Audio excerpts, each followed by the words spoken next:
Welcome to Arundel Castle Gardens in the south of England.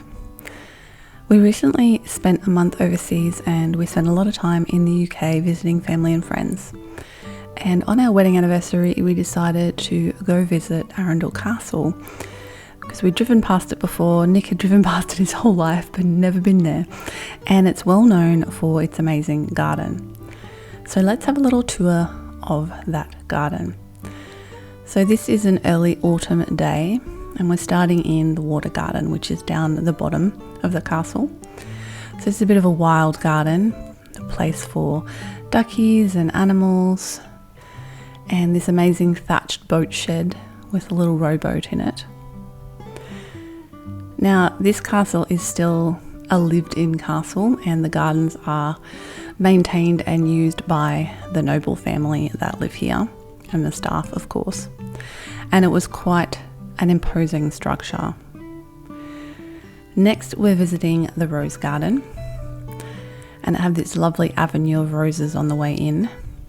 Now, I'm not a rose person, so I have no idea what these varieties are, I'm afraid. All I know is they're very pretty and they smell delightful. Also here in the rose garden, I don't know the reasoning behind it, but they also had a bunch of this other flower, I guess to bulk it out a little bit and make it look more colourful. I'm not sure what this is, I don't recognise it. If you know what it is, please let me know in the comments, because it's a pretty stunning flower. These beautiful pink bracts. There were a variety of different shades of roses, shapes of roses, with a lot of different scents. Now I am unfortunately in a position that I don't have a very good sense of smell. So I'm always pleased when I come across a rose that has a very, very strong perfume. And there were a few in here, thankfully, which was really nice to experience. I spent a lot of time just wandering around, sticking my nose into different roses, seeing what they smelled like.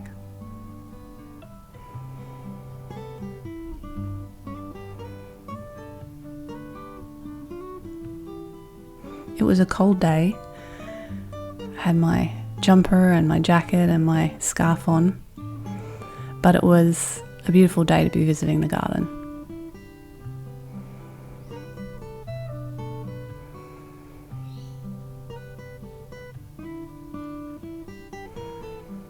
So now we're going to head off to the next part of the garden, and you can see those beautiful, I think they're maples in the mid-ground there.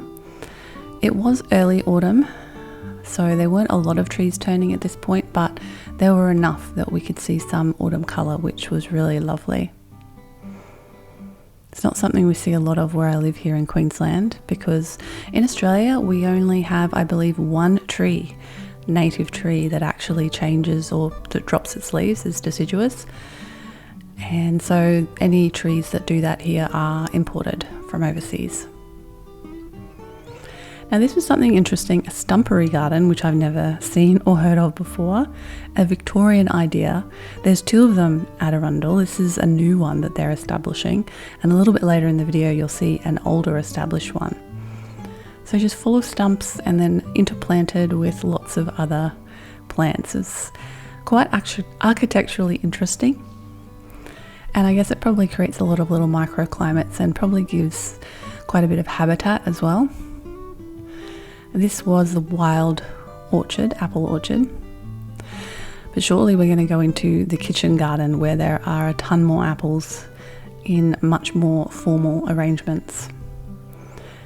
Now on this trip at a friend's house, I fulfilled a lifelong dream of picking an apple from the tree and eating it, which I've never done before. So that was really fun. Oh, and cyclamens. Everywhere we went, the cyclamens were in bloom. Just underneath trees, on sidewalks, everywhere. It was really beautiful. I've never seen them in the wild before because they don't grow natively or in our climate very well. So it was a really beautiful thing to see. Next, we're going to just pop into the chapel. I love that they call this a chapel. It's like a full-on church. The family still use this space, and it's where a lot of their ancestors are entombed and buried. there was a lot of interesting history in here. As an Australian who is not used to a lot of old buildings, I always find it kind of fascinating to see old things. You know, these are from 800 or so years ago.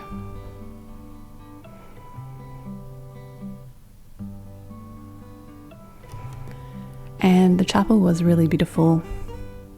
I'm not sure when it was built or what style it is, but I'm always a sucker for a stained glass window and an intricate ceiling, which this had in spades.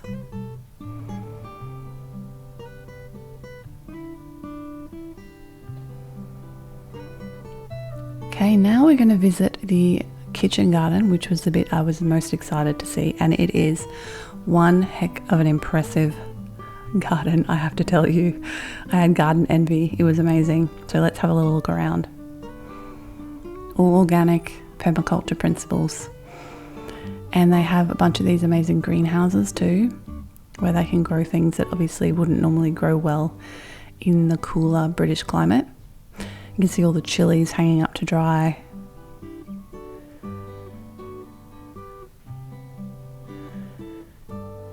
And these greenhouses are a mix of sort of productive plants and also ornamentals. I like this board. They had this around the place, like information stations to teach you about the garden, which I thought was great. And we did see a couple of school groups while we were there. So this is obviously, you know, a regular place for kids to come and learn about gardening. Lots of tomatoes still coming on, even though it was late September, and these grapes, which looked amazing. I love they say not to be eaten. Nick taught me about playing conkers. I was not aware of this. And this beautiful wreath. I love these natural wreaths. I want to try making one of my own at home.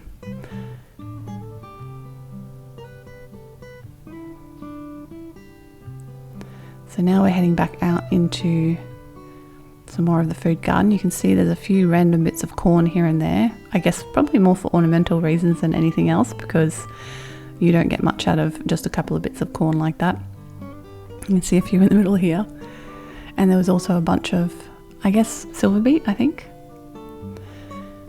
And those beautiful pears.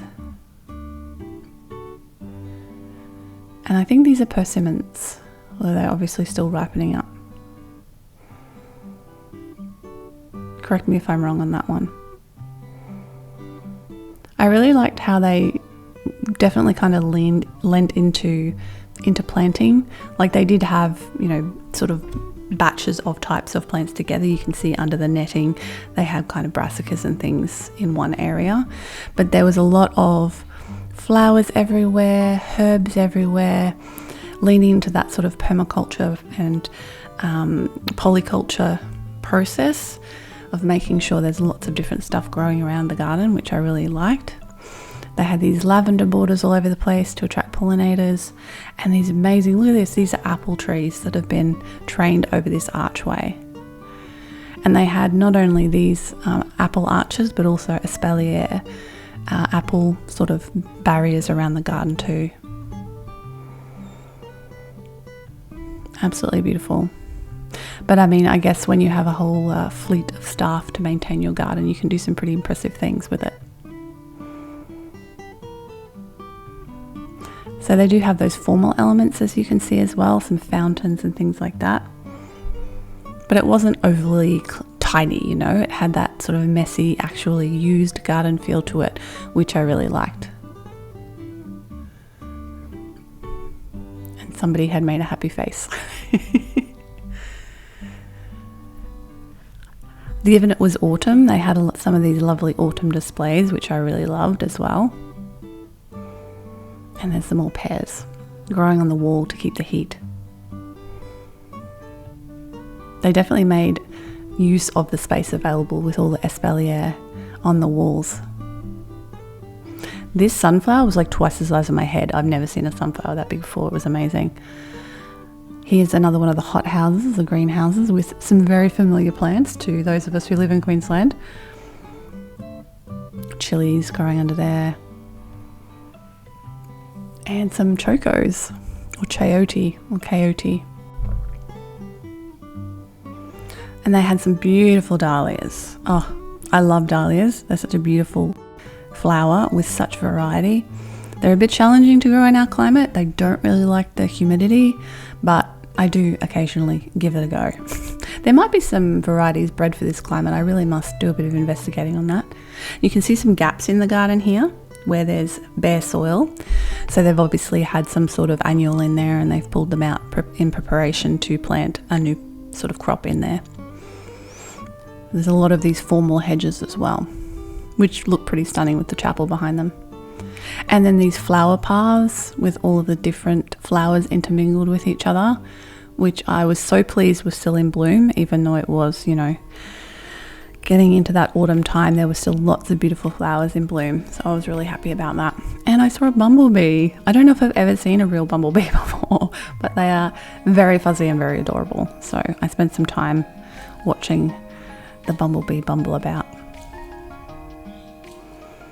They had these forcing pots for rhubarb, which I thought was interesting. And of course, you know, your secret tunnel. What's a castle without a secret tunnel? Well, not so secret, but maybe once upon a time it was. And here's that more established stumpery garden that I mentioned earlier. I think they actually look really cool when they're established. You can see how everything's kind of grown up and around the stumps. It's a little bit of a mystical feel. And speaking of, the next part of the garden, this is a whole weird section of the garden devoted to Shakespeare, and I think specifically Midsummer Night's Dream. There's this fountain with the crown just suspended on it, and all sorts of weird and wonderful sculptures and garden elements. This amazing lawn, which I like put my toe on because it felt wrong to actually walk on because it's so perfect. And over the other side there, we'll be over there in a minute, having a look at these fountains and the rest of this Shakespeare themed formal garden. These beautiful pots of, I'm not sure what those flowers are in the pots, but they were lovely. And these fountains. You can see all the elements, the lions and the seashells. And then this next little house or building.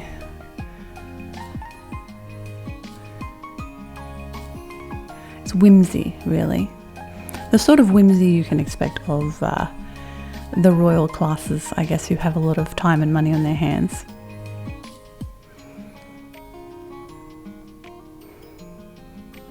So this whole room inside is filled with like moss on the walls and sheaves of wheat arranged around the place as well.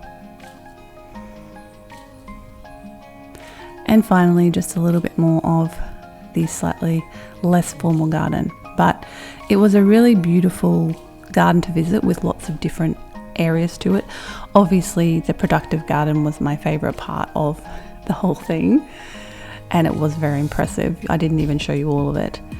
But the garden in its entirety was definitely worth visiting if you are ever in the area. And going to the castle as well. I haven't included that in this video because this is a gardening channel, but it is a very impressive tour of the castle also. Thanks so much for watching. Oh look, it's a lion. And I'll catch you again in the next video. Bye for now.